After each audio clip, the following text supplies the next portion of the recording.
Руса съм от около 3 месеца вече и както може би се досещате ми омръзна много. И както може би видяхте от лекето на потника ми в момента, време е за нещо ново. Това може би е най-старата серия в българския TikTok, която продължава до ден днешен. Лин ще си пребава косата, welcome back. Реших, че сега е перфектното време да се боядисам, тъй като утре започваме снимки за изцяло нов сериал и реших, че този цвят ще отива на моята героиня. Ето е такова розово, пише Cool Rose. Надявам се да не се задържи прекалено дълго и да се избледне обратно към русото.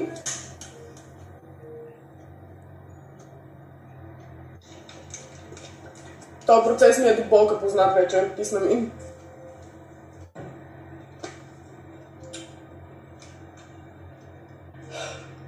И освен да почваме. Забравих си ръкавиците. Трябва да пазиме ногтите, не за друго. Уоо, това вече изглежда яко. Почти сме готови. Готово. Сега трябва да изчакаме 30 до 40 минути. Имаме малък проблем. Мисля, че ми хвана малко на корените. Oh no. Реално не мога да имам правилна преценка преди да я изсуша косата, така че ще я изсушиме. Ще видим дали още е оранжево отгоре. Ако не, ще трябва да измислиме нещо да го оправяме. Та-да! Изправих си косата с четка и с сешуар, в случай, че коцето гледа. Коце, направих го за теб.